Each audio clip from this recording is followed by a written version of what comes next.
नमस्कार मित्रांनो, HGG English teacher चॅनलमध्ये मी सर्वांचं स्वागत करतो.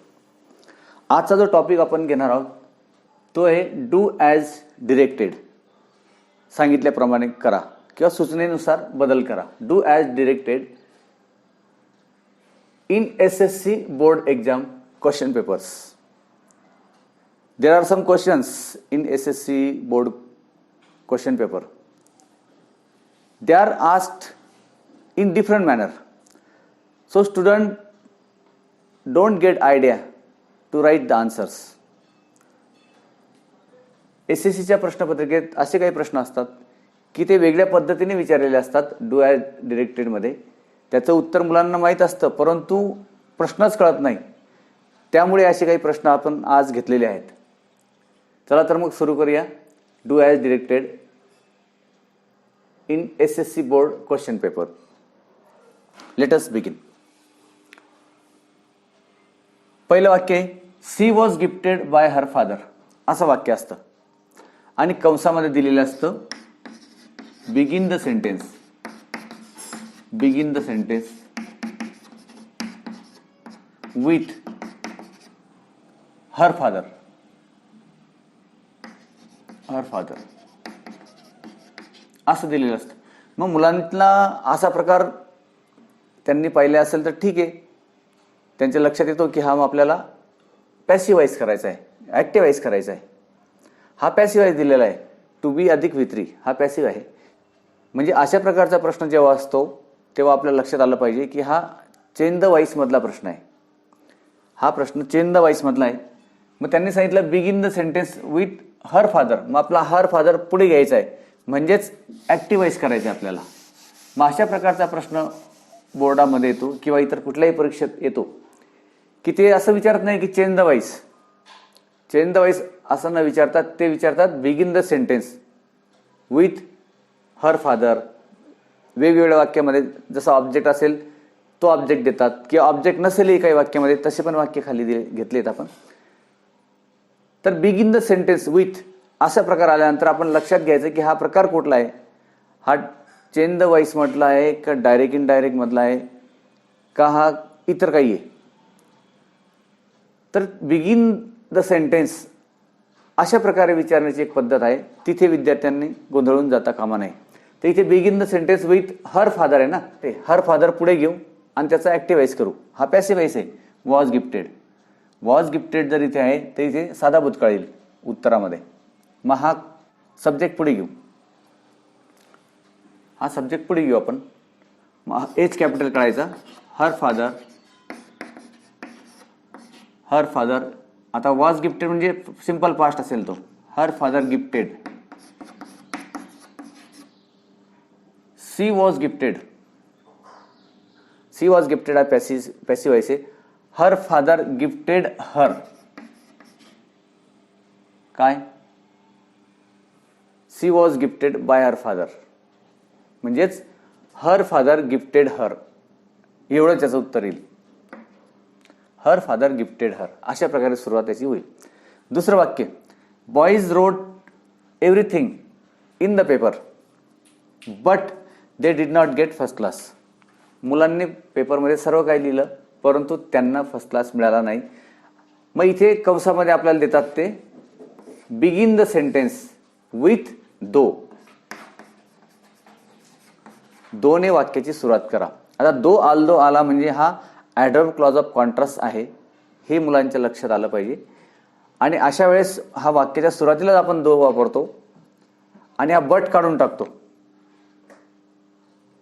दो boys wrote everything in the paper आणि they did not get first class अशा प्रकारची आपण रचना करतो.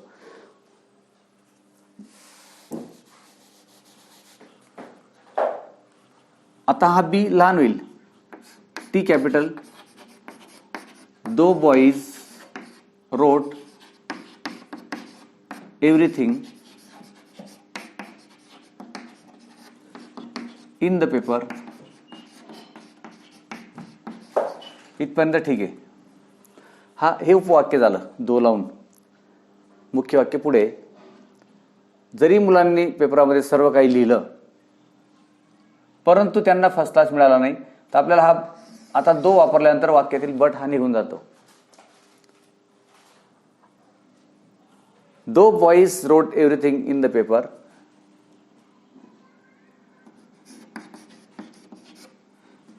they did not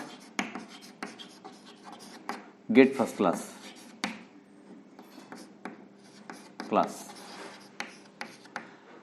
अशा प्रकारची रचना असते. दो वापरायला लावला तर वाक्यातील बट निघून जातो आणि त्याच्यात कॉन्ट्रास्ट दिसला पाहिजे. तिसरं वाक्य आहे cricket will be played next day. आणि इथे आपल्याला सूचना दिलेली असते begin the sentence. Cricket will be played next days. Begin the sentence with boys. आता इथे बॉईज दिलेला नाहीये, मग मुलं गोंधळतात. तर अशा वेळेस इथे तो क्रिया ज्याच्याकडून केली जाते तो घटक दिलेला नाही. इथे क्रिकेट खेळलं जाईल कोणाकडून दिलेला नाही. मग आपण बॉईज घेऊ शकतो सब्जेक्ट म्हणून. म्हणून त्यांनी सांगितलंय की begin the sentence with boys, begin the sentence with they असं पण देऊ शकतात ते.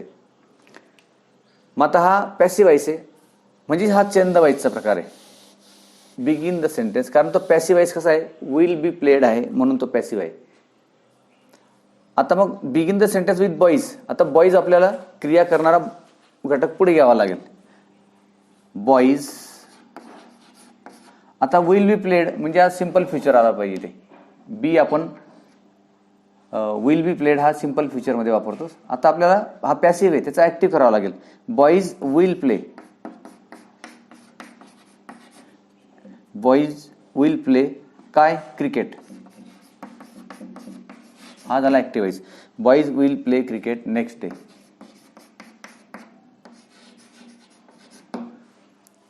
हा ऍक्टिव्ह व्हॉइस झाला. याचा जर पॅसिव्ह केला तर cricket will be played next day by boys असं येईल. म्हणजे बाय त्यांनी दिलेला नाही इथे, तर तो आपण त्यांनी कंसात दिलेला आहे. आणि begin the sentence with boys असं त्यांनी करायला लावलेलं आहे. नेक्स्ट वाक्य, we did not eat anything yesterday. आम्ही काल काही खाल्लं नाही. हे अवतरण चिन्हात आहे इन्व्हर्टेड कॉमन्समध्ये. दे सेड, ते म्हणाले. आणि सूचना देतात आपल्याला begin the sentence with they sed. ते सांगतात आपल्याला begin the sentence with they sed. म्हणजेच मग आपल्याला लक्षात आलं पाहिजे की हे काही पॅसिव्ह व्हॉइसचं वाक्य नाही, कारण हे अवतरण चिन्हात दिलेलं वाक्य, त्यांनी म्हटलेलं वाक्य इकडे दिलेलं आहे. म्हणजे हे डायरेक्ट इनडायरेक्टचं वाक्य. आपल्याला याचं हे डायरेक्ट स्पीच दिलेलं आहे, याचं इनडायरेक्ट करायचं आहे. मग रिपोर्टिंग वर्ब त्यांनी इथे शेवटी दिलेलं आहे,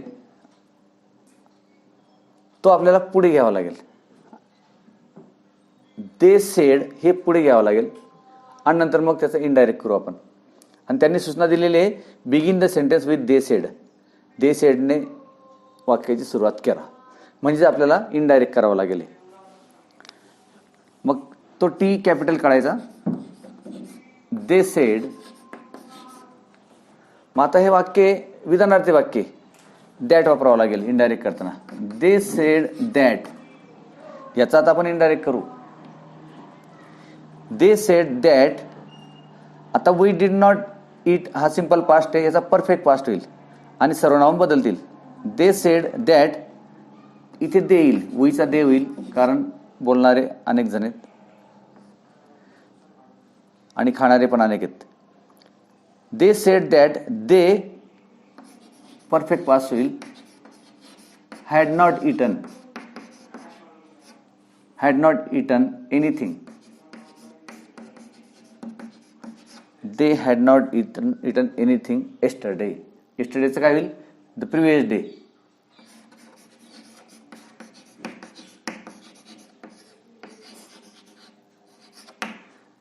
आणि पूर्णविराम. आपण दे सेडने वाक्याची सुरुवात केली. दे said that they had not eaten anything the previous day. त्यांनी काल काही खाल्लेलं नाही. आणि त्याचा इनडायरेक्ट झाला. डायरेक्टचा इनडायरेक्ट केला आपण. नेक्स्ट, टेल द स्टोरी असं वाक्य असतं आणि कंसात सूचना दिलेली असते begin the sentence with let. आता लेटने सुरुवात करा म्हणजे मग हा पण चेंज द व्हॉइसचाच प्रकार आहे. विद्यार्थ्यांचं हे लक्षात आलं पाहिजे की बिगिन द सेंटेन्समध्ये आपल्याला वाक्याचं काय करावं लागेल हे त्याला कल्पना आली पाहिजे. आणि असे अनेक प्रकारचे उदाहरणं पाहिल्यानंतर त्याच्या लक्षात येईल की बिगिन द सेंटेन्स या प्रकारामध्ये डू आय डायरेक्टेडमध्ये कशाने वाक्य सुरू केलं म्हणजे काय बदल करावा लागेल. हा एक तर पॅसिव्ह वॉइस असेल किंवा डायरेक्ट इनडायरेक्ट असेल, ॲक्टिव्ह वॉइस असेल, अजून काय असेल, मॉडल वर्ब वापरा, हे वापरा, ते वापरा, अशा अनेक प्रकारचे वाक्य असतील. तर मुख्य ग्रामरचा तो प्रकार जर विद्यार्थी शिकले असतील तर ते नियमित सूचना दिल्या असतात त्या प्रकारे आपण सोडवतो. Change the voice, make indirect, अशा प्रकारचे. परंतु अशा प्रकारच्या सूचना जर दिल्या प्रश्नपत्रिकेमध्ये तर तो प्रकार आपल्या लक्षात आला पाहिजे. आता हा सुद्धा टेल द स्टोरी आणि begin the sentence with let म्हणजे हा आज्ञार्थी वाक्य आहे. याचा पॅसिव्ह वॉइस लेट न होईल. Tell the story, let the story be told असं होईल याचं.